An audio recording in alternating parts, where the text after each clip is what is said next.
Welcome. It is no accident that you have found your way to the Release the Genie podcast. What would you do with 3 wishes? And what if you discovered that you are in fact that very genie that could grant them? Well, join us now as we discover who our next genie is as we listen in and learn the stories of triumph, inspiration, and passion with some very special guests. And now, without further delay, your host of the Release the Genie podcast, Mr. Paul Rogers.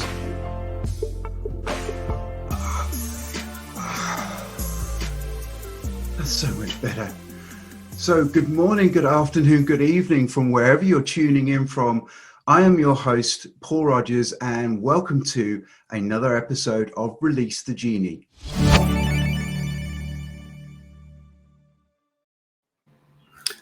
So here we are again. We have a very special guest genie today, the wonderful, and I'm trying not to butcher his surname, Steve Donofrio.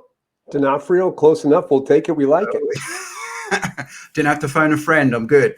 So let me just give you a little bit of a brief background before Steve actually runs with this. So Steve is a motivational keynote speaker. He is a really funny guy, so he brings a real refreshing change to speaking. You're going to love it, and you're going to love him today. He's also a strategic business associate at the Soulful Exploration. We're going to dig a little bit into that as well, because that is just wonderful, and a veteran. So thank you very much for your service. I now hand over to the wonderful Steve. How are you doing today, Steve? I'm really great, Paul. I'm so excited that we finally have to do this. We've been co-hosting other shows together. We've been chatting together, and we finally get to hang out here. That's why I'm even get to stand up, because I know your energy level, and I had to match it. So I decided not to sit down for this one. It's like, don't take a seat. In fact, get up out of your seats, because this is going to be really exciting. So I actually decided to come in today standing, because I know your energy level, and I have to get there with you. You are. Thank you so much. That's super kind. And you're right. Steve and I have actually been chatting, and we co-hosted together a show, which was the Creative Society. We had lots of fun there. So that's why I'm so eager to bring Steve to this wonderful audience. And I've set the background a bit for you, Steve, but tell us a little bit more about you. Wow. So here's the quick Reader's Digest version. From the USA. I'm in Minnesota right now currently. Served in the U.S. Army from 1989-93. We'll get into a little bit more of that story later, because it's part of my story. In 2000, though, my wife and I moved to Japan with our 1-year-old son. Had a business there. So from 2000 to 2015, I lived in Japan. 2015 came back to the States. And now I get to do this. Wow. Well, that's kind of around the world in don't worry about 60 days. It's like 60 seconds. I mean, you're setting records there. That's wonderful. Wow. That's a very varied career. And we, as you said, we're going to find out how those pieces of the puzzle arrived. So can you speak Japanese? I do, not as well as my son, who's perfectly bilingual because he was raised there. I can hang a conversation. I've been forgetting a lot of it, which means I have to go back. But unfortunately, as we all know, the pandemic has closed a lot of borders. Japan is not offering tourist visas right now. So unfortunately, I have to wait to get myself back. But I still try to keep up the best I can. Awesome. No, and it's a sad time of the world, and with sporting as well, being a keen sports fan, it's very difficult. So let's hope we all, and I know we all will come out of this a lot stronger than we went in. So that is a good thing. So I wonder if you could share with us one of your aha Release the Genie moments, please. And I like that aha Release the Genie moment. One of you've interviewed a couple close friends of mine from the Decided Heart moment. Hillary and Sonia, and they have the Decided Heart, and it's a similar concept. So I'm going to share that my aha moment and kind of where my heart is today. And it's developed over time, but this was an aha moment that happened during the first Gulf War. And it was after the ground war was over, one of our missions was actually to go back through old battlefields and to go and walk through them to make sure there's no unexploded ordnance, to make sure nobody was hiding, to do, clean up whatever needed to be cleaned up. It wasn't a pretty thing to do. It wasn't necessarily fun, but as a young man, and all my soldier gear and my get up and stuff, boy, did I feel powerful. You have that feeling of pride and power as you're kind of walking through the desert, and you can only imagine what, the dust is coming up and it's hot and it's windy and you've got all your stuff on. It was actually kind of that movie feeling for a moment, like, wow, look at me, I'm so proud and I'm kind of tough and cool. And I still am proud of what I did and how I served. But at that moment, as we were walking through, I was looking at an old exploded armored vehicle that probably our air power had blown up. And I don't know if there was anybody in it at the time or if they escaped. I don't know the answer to that question. I just know that something shiny on the ground caught my attention as I walked by, and I walked over and I picked it up. It was a photograph, actually. It was a photograph of an Iraqi soldier and what looked like his family. Now, I don't know if this person, if he was in the vehicle when this happened, he's gone. But maybe they had escaped and ran away, and then when they just exploded it later to make sure nobody could use it. And I'm hoping that's what happened. My deep inside hope at the moment was, I hope this is one of those groups that surrendered and then we just blew everything up so no one else could get a hold of it. I wanted to hold on to the positive, but the odds are if they were there, they're gone now. But my thought was this immediately: why? I get being here and rescuing this, but why violence? Why does this child in the picture have to lose a father? Why does this mom have to lose a husband? Why? And my moment in my heart actually shifted. I had gone from this feeling of pride and power to almost a little bit of shame and sadness as to the violence. And what's so different about this human being than me? Who tells me who my enemy is? Who made that decision for me? Why this? And 4 words kind of ran across my brain into my heart. And these words I had read over and over. And they're words that I knew and I understood, but I never understood them the way I did at that very moment. And those 4 words came from the Bible, and they were this: blessed be the peacemaker. And I thought, I wonder if there was a better way. Could I be a peacemaker? Now, I'm still proud of being a soldier, but from that time forward, one of my missions in life was to find out what I have in common with the rest of the world. How are we as human beings connected? And so that was my moment of, I want to be a peacemaker. I want to meet people who look, think, and believe different and learn from them and grow with them. So I said that would be my release the genie moment to where I am now. Now that happened years and years ago, but it's been a process of evolution and learning and growing myself. But that was the moment that I was like, we can do this, but it's going to take some work. That story is, I can see that as a young man, and I understand the sort of the shift in having power to actually then being there. That's a complete 180-degree turnaround, isn't it? It's and you're right. You're asking the right questions, especially now. I saw a great quote the other day, and it was a cartoon drawing. There's one guy, and he was like, "What do you fear?" And the other guy is saying, "Whatever they tell me to." And I thought, wow, we are all connected, and you're right. There should be no one who loses one's life or anything else so that somebody else can gain. So that's a very beautiful story, and I really deeply appreciate you sharing that with us. Thank you so much. I'm going to move on now to something which will mostly have its origins there, which is have you got a quote? Because I know you've got hundreds you could share. Have you got a quote which you could share with us today? Yes, I think one of my favorites is from a guy named Epictetus. One of my beliefs is nothing's new under the sun, right? We just repackage old stuff. But one of my favorite quotes from Epictetus is, men are not disturbed by the things that happen, but rather by the opinion of those things.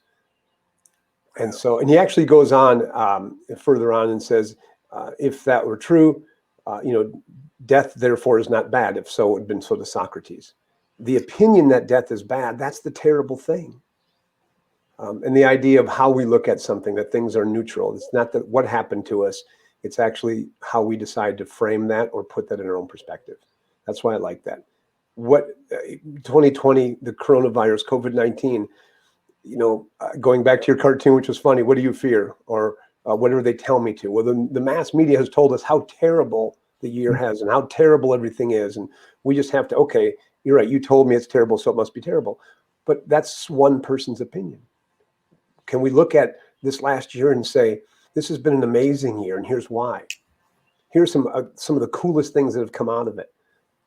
And the fact that you and I are having a conversation is one of the most amazing things that's come out of coronavirus, because I would not have been connected on LinkedIn. I would not have been connected to Creative Society without it.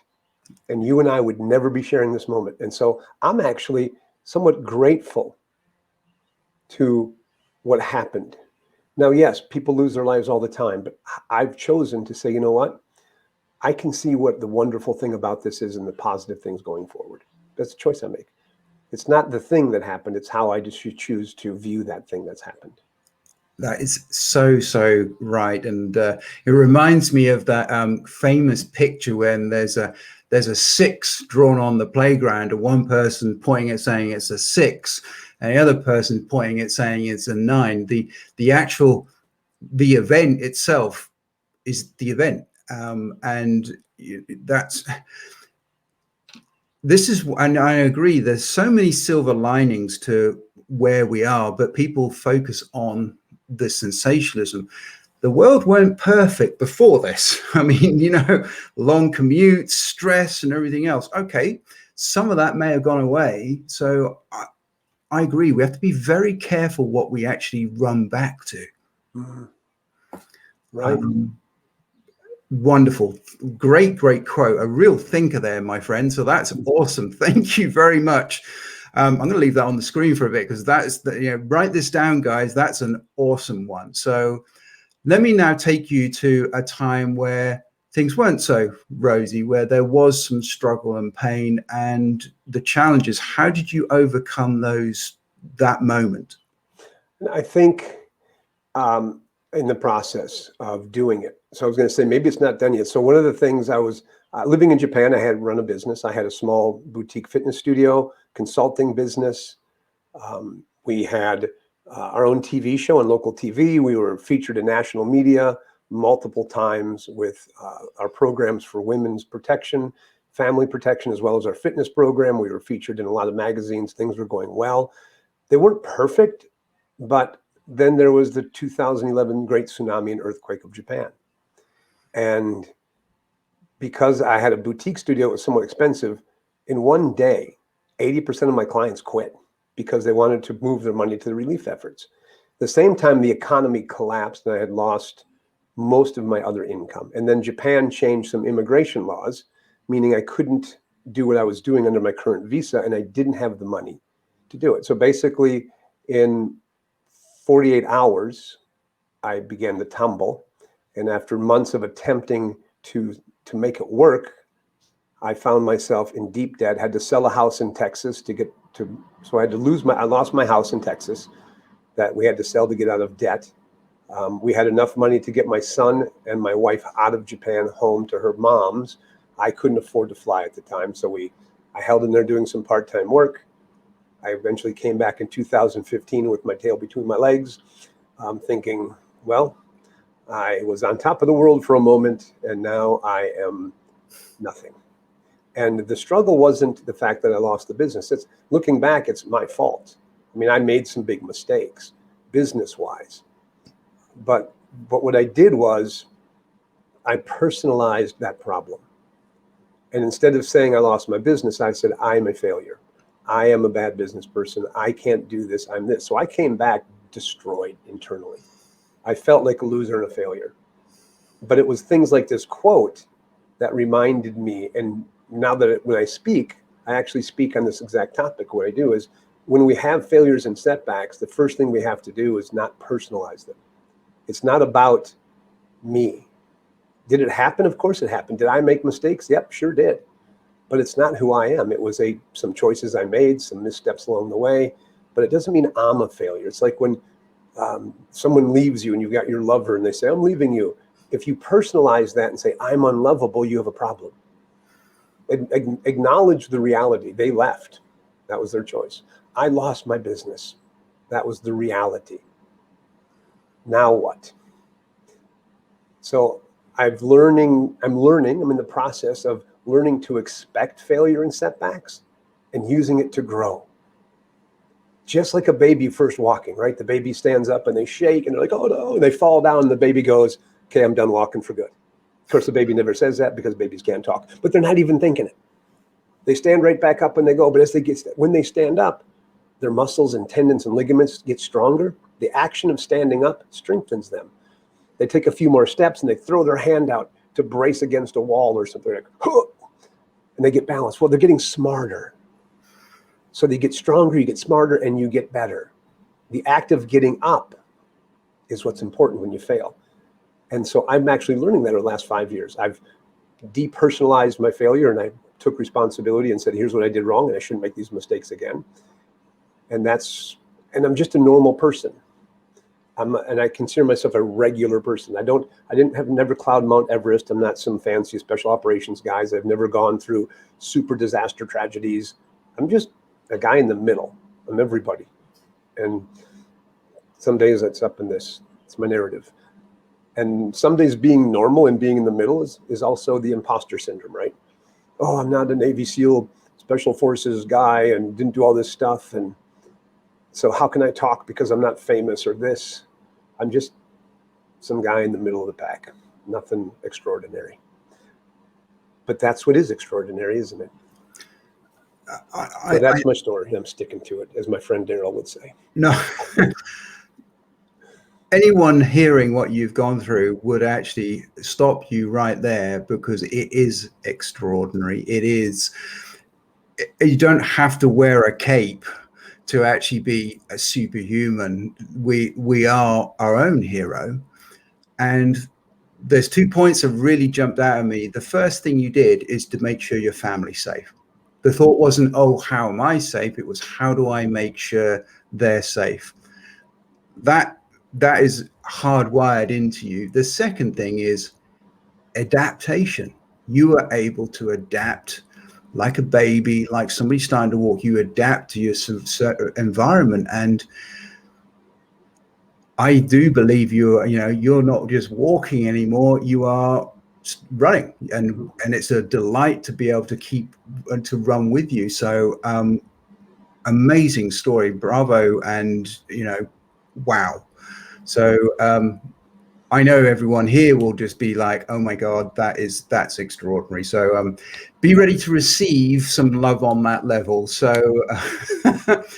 we're now going to go into a little bit of a fun part. I'm going to ask you, who is your hero? It could be live, dead, fiction, non-fiction. You get to choose. I think I have many heroes. And I like to look at heroes as, my heroes aren't famous people for the most part. I have a group of people who I consider heroes, and those are moms for the most. I like moms to me are heroes all the time. And then the other people to me are heroes. And one of my current heroes that's really inspiring me is a guy by the name of Patrick Menabune. He's a speaker. And the reason why he's one of my heroes is that he's just a regular guy like me, but Patrick he stutters, and he'll tell you that's part of his story. He's a stutterer, and he's super brilliant. But you can tell now he's not a problem, but hearing a story about when he was in school and he didn't want to give a valedictorian speech, number one in his class, but he didn't want to give a speech. He risked losing graduation because of his stuttering problem. And he was so insecure, but yet he was pushed to it, but he's taken that insecurity. And he's a keynote speaker now, and the man stutters. And he actually is one of my heroes because he takes that insecurity. Now he's making an impact with his own insecurity. So this guy's name is Patrick, and he's one of my heroes because he has taken a real insecurity and just dropped it on its head. And to me, he is he's got from Liberia, he's coming out of a civil war. He's gone through real life problems, but he's always rises to the top out of his own individual effort. Never asked for anybody to help him. They immigrated out from Liberia, out from under a civil war. He rose to the top of his class. Stuttering, he rose to the top. That's to me a hero, someone who has the discipline and fortitude to get in there. So that's Patrick Menemoon is his name, and he's one of my current heroes. I'm lucky enough because he's in my mastermind group as well. So I get to know him and be with him a lot. So it's kind of cool to have one of your heroes in your group. But I have a lot of heroes, but he's just one of them that comes to mind right now. Amazing, and I can see I can see the similarities on the journey, and no, really, really awesome, great shout out. So tell me, what are you working on right now?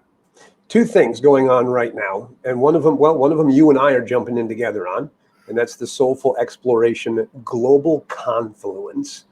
And that is it's us and about 48 or 50 other speakers, and it's starting on whenever the sun comes up around the world, and they're actually running as sun rises and goes across a continent or an area of the world. Speakers will be speaking in those time zones. It's all about togetherness, right? It's, as they say, it's many heartbeats, one rhythm. Many heartbeats, one rhythm. So we're going to try to show how we as global people have more in common, and that we can get into shared prosperity. We can make a better life for everybody. And I know you'll be speaking, and I'll be speaking, and so will 48 other people. And it will be so cool when the sun comes up in your part of the world.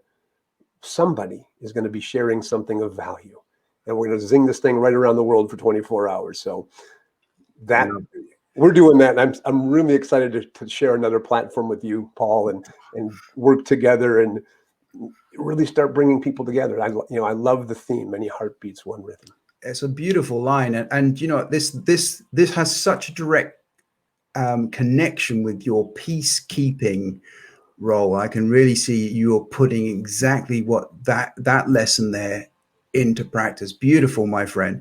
So tell me, you had something else up your sleeve. So and the other thing I'm doing is actually coming from some work I did in Japan on personal protection and empowerment for women. Specifically, but we're actually it's a program called Wise Escapes Empowerment, and we're actually going to be doing a softer launch in the States, but we're bringing it to India. And India is statistically one of the most dangerous countries for women to live. They have higher numbers of trafficking issues. There's a bigger problem for women coming up and girls coming up in India than anywhere else.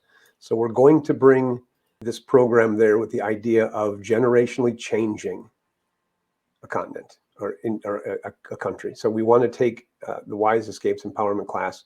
There's a young speaker, trainer who's age-wise is young, but wisdom-wise is beyond even my own level. Her name is Omal Segal. And she's like, hey, we're going to take this to all the women in India. What's it going to take? So I'm teaming up with her and her group there. And by the way, just to shout out, this is probably someone who you need to release the Genie one day. Omal is amazing. As this young woman, you'd be like, really? You're only that old? That's wrong. I wish I was as cool as you when I was that age. She's really spectacular. I guess she'd be another one of my heroes, actually. Yeah. If I looked at myself at that age, I would not do what she's doing. So I guess I could count her as part 2 of my hero. Perfect. That's beautiful, man. And yeah, that's I've never seen anything like that for the Soulful Exploration Global Confluence. I love the word confluence. Oh my goodness. I'm going to try and get that into conversation today somewhere. But now we move to sort of the second part, which is where I ask you for my 3 wishes. So are you ready? I'm ready. He's ready. Okay. Wish number 1.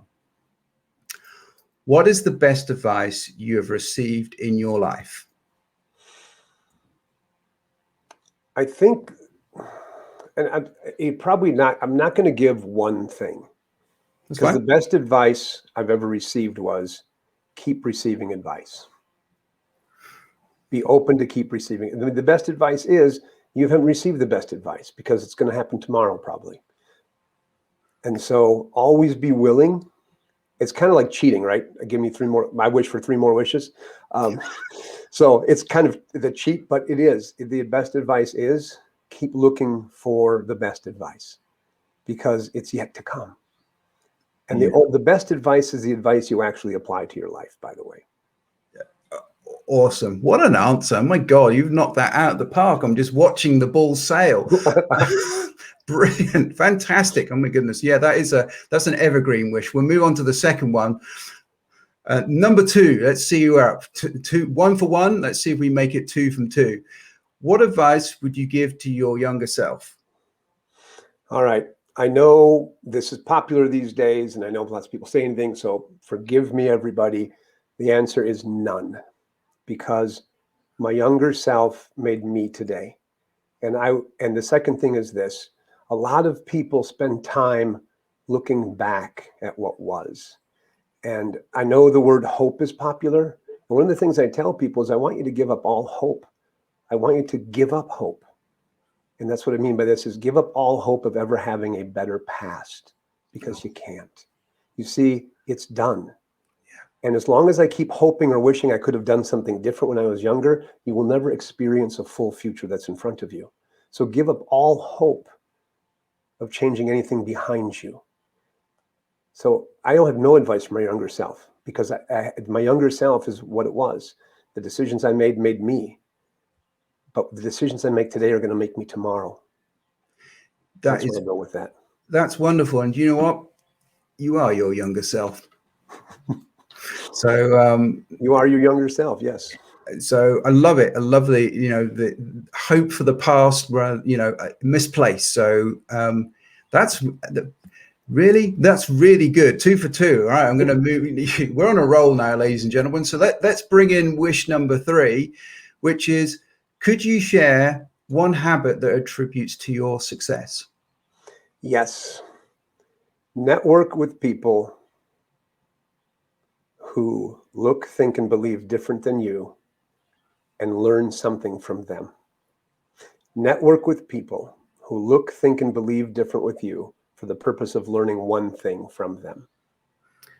That links so nicely to your best advice is yet to come. Fantastic. Well, that was 3 for 3. I think you have just joined the ranks of the elite there. So I'm going to ask you one more thing before we wrap up, which is, have you got a book you can suggest to us? Well, if you read Japanese and you're a mom, you can read my book, The Mom's Manual. There is a book coming out that I'm writing with Dr. Mom, Dr. Lane Muslek. We're in the process of writing our book for moms. It's the ultimate guide for moms on health and safety. That's coming out later this year, hopefully by the first of the years, the plan, I think. But Atomic Habits by James Clear is an amazing book. Atomic Habits by James Clear is a book I'd like to recommend. Awesome. Well, look, tell us, where can we find you? Because there's so much brilliance here. People will be wanting to know where you are. So where can we get hold of you? The best way to get a hold of me is actually LinkedIn. My website is up there. You can drop by there, drop a contact, but the fastest way to get a hold of me is through LinkedIn. That's when I'm on social media, that's where I go. So that would be the best way to get. I'd love to get a hold of people, and of course, drop by there, say hi, and stop by the 24-hour global confluence and join us together as we are all many heartbeats with one rhythm. Beautiful. And I'm going to attempt to do a little sum up here. A guy who actually lives, breathes helping others, and now advocating for peace, equality, for women, and for everything else. And actually, I know, and now you know, is just such a cool guy to hang out with. So if you want to have more conversations with Steve like this, or interested in getting involved in the Confluence or his programs for women, please reach out to this guy. This is part of networking. We've now brought Steve to the fro. So this is where you could actually have all his 3 wishes come true for you. So thank you once again, Steve. Did you have fun? I had an absolute blast, Paul. Thank you for letting me be here with you. And hey, do you mind if I ask you a question on the way out the door? Okay, go for it. Paul, if you could, as your Genie self, can look forward into the future 5 years from now, what is one of your greatest wishes? My greatest wish is that I have a platform where actually I can reach millions. And with this idea, with this whole unique thing, but I would love to be able to help share people like your story and a lot of other people, but on such a big platform where we can take everything good. And this is going to be counteracting all the negativity the media is. We're going to start a positive media. So that's my wish and dream. So thank you very much for asking. Good effort. So take that one, ladies and gentlemen. Hollywood superstars, you just heard this first. Getting quick before somebody else snatches us up and whoop, Steve. So thank you very much, everyone. Thank you, Steve. And I will be joining you on the next Release the Genie. Be safe and go and find your advice and release your genie. Thank you very much. Next time. Well, that's a wrap.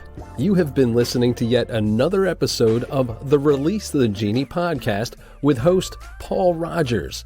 Be sure to follow Paul on the LinkedIn platform and learn more of Paul's resources at www.takeactionacademy.ca. And until next time, as always, be mindful and be sure to release your genie. Thanks for listening.